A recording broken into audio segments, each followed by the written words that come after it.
Hello everyone, welcome back to another exciting video lessons by adrenaline the Bazooka Prophet.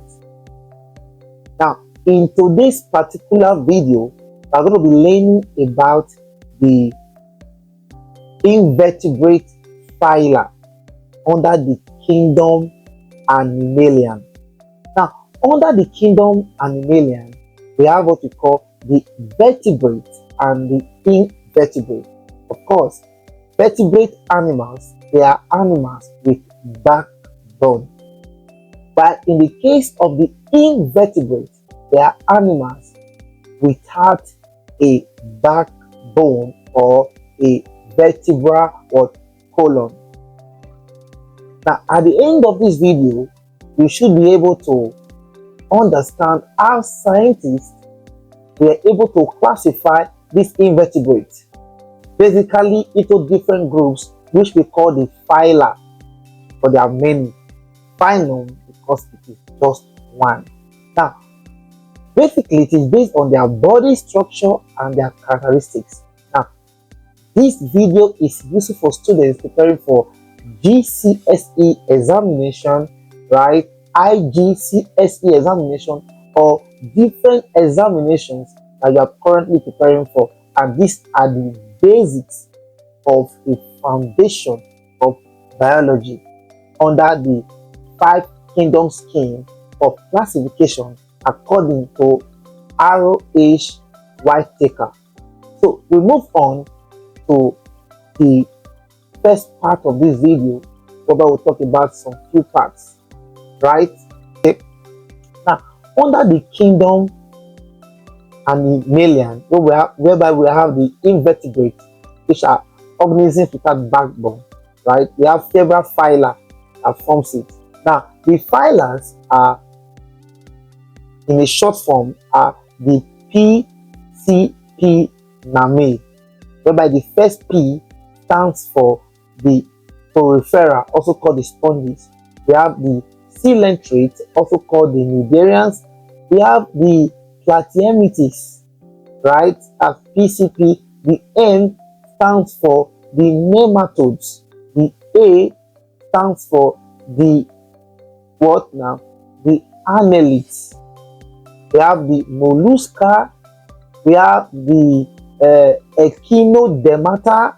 We have the arthropod, which is the largest. Now, the way I just told you now is in order of their complexity, starting from the simplest down to the largest of the group.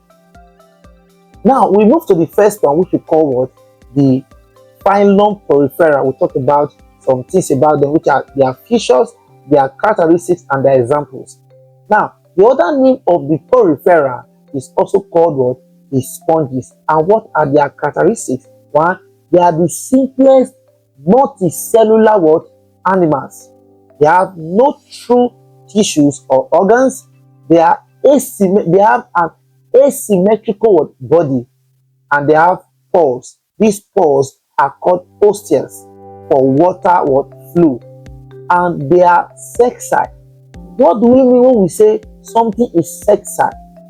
We are simply saying that it is fixed in one place. And what are their examples? We have the spongilla, we have the euspongia, we have the cycon. All these are examples of the sponges or the poriferas. Move straight to another one called the phylum Cnidarians, which are also called the Coelenterates. Now, what are the key features of the Cnidarians? One, which is very major, they are radially symmetrical. They are also diploblastic. When we say something is diploblastic, we are simply saying that they have 2 body layers. But they have tentacles with stingy cells, which are called the cnidocytes or the cnidocytes. Again, too, they are aquatic. Most of them are marines. They have a single opening digestive system. What are the example? We have the hydra, we have the jellyfish, which we call the Aurelia, we have the sea anemone, we also have what we call the obelia, and we have what we call the corals. Without wasting time, we move to the next one called the phylum Platyhelminthes, which we also call the flatworms. We have the phylum Platyhelminthes, which we also call what? The flatworms. Now, what are their characteristics? Simple. They are flat with soft body. Number two features that they possess is that they are bilaterally what? Symmetrical, and they are acoelomate. When we say something is acoelomate, they are simply saying that they have no body what? Cavity. No body what? Cavity. And they have an incomplete digestive. They have an incomplete digestive what? System. Or in some, we have none. And many are parasitic. What are the examples?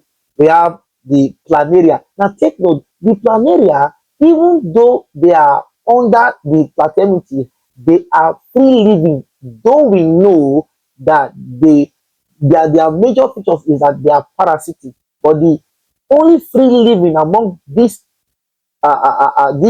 class is the planaria. We have another one called the tapeworm, which we call the Tinea solium. We have the Tinea sanguinata. We have the liver fluke, which was called the Fasciola hepatica. Now, this is the part one of this video, right? Do well to subscribe, share, and invite others. We'll also run our online classes and our results speak volume of yourself. Do well to contact us today, and you'll be glad that you did contacted us. Thank you.